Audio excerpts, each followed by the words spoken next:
जय महाराष्ट्र मित्रांनो, या घडीची सर्वात मोठी बातमी. शिंदे गटाला बसतोय सर्वात मोठा धक्का. मंत्री राहिलेले 5 बडे नेते देणार शिंदे गटाला सोडचिठ्ठी, करणार मातोश्रीवर पुन्हा एकदा पक्षप्रवेश. जाणून घेऊया सविस्तर बातमी. त्या अगोदर व्हिडिओ संपूर्ण पहा आणि चॅनलवर नवीन असाल तर चॅनलला नक्की सबस्क्राईब करा. राज्यात अनेक महत्त्वाच्या महानगरपालिका, पंचायत समिती, जिल्हा परिषद सर्वच निवडणुका पार पडल्यानंतर आता स्थानिक स्वराज्य संस्थेच्या निवडणुका झाल्यानंतर आता राज्यसभेच्या 7 जागांसाठी निवडणूक देशात होत आहे. यामध्ये 7 जे काही उमेदवार आहेत ते महाविकास आघाडी, इंडिया आघाडी म्हणजेच भाजपा, NDA यांच्याकडून आलेले आहेत. त्यामध्ये आता एक एक करून ज्यांना इच्छा होती की आपण राज्यसभेचे खासदार व्हावे अशांची नाराजी समोर येत असून ती थोपवण्याची आता एकनाथ शिंदे यांना गरज वाटत नाही का, असा सवाल उपस्थित केला आहे. कारण ज्यांनी सर्वांनाच धक्का देत राज्यसभेकडून त्यांची एक जागा जाणार यामध्ये राज्यामध्ये अनेकांची नावं होती की ते नेते आता नाराज झाले आहेत आणि आता एकनाथ शिंदे गटाला रामराम करण्याच्या तयारीत दिसत आहे. त्यामध्ये एकनाथ शिंदे यांनी जे काही नाव सध्या पुढे नव्हतं आणि त्यांनी उमेदवारीसुद्धा मागितली नव्हती अशा प्राध्यापक ज्योती वाघमारे यांना राज्यसभेची खासदारकी आणि उमेदवारी दिली.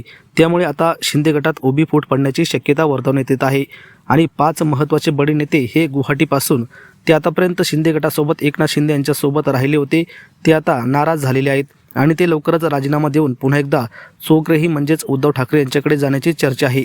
मात्र हे कोणते नेते आहेत ते आणि उद्धव ठाकरे त्यांना घेणार आहेत का, हे सुद्धा आपण सविस्तर बघूया. राज्यसभेच्या उमेदवारीवरून चर्चेची नावं पुढे येईल अशी अपेक्षा अनेक कार्यकर्त्यांना होती.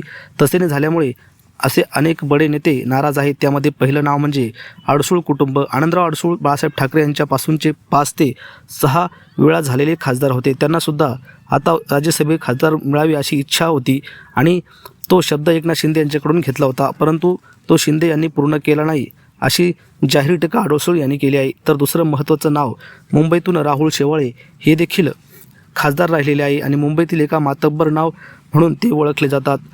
ते सुद्धा नाराज असल्याची चर्चा आहे.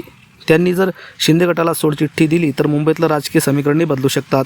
तिसरं महत्त्वाचं नाव आहे गजानन कीर्तीकर. हे देखील नाराज आहे. ते देखील सध्या शिंदे गटाला सोडचिठ्ठी देऊ शकतात अशी चर्चा आहे. चौथं नाव आहे शीतल म्हात्रे. शीतल म्हात्रे यांनी मुंबईत शिवसेना मजबूत करण्यासाठी महत्त्वाचं योगदान दिलेलं आहे. त्यासुद्धा शिंदे गटात नाराज असल्याची चर्चा आहे. या सर्व नेत्यांनी जर शिंदे गट सोडल्याचा निर्णय घेतला तर तो शिंदे गटासाठी मोठा धक्का मानला जाणार आहे. यावर जर मातोश्रीने ते परतले तर या संदर्भात उद्धव ठाकरे काय निर्णय घेतील, त्यांना पुन्हा पक्षात घेतील का, यावर आपल्याला काय वाटतं, आपल्या प्रतिक्रिया कमेंट बॉक्समध्ये नक्की व्यक्त करा. धन्यवाद. जय महाराष्ट्र.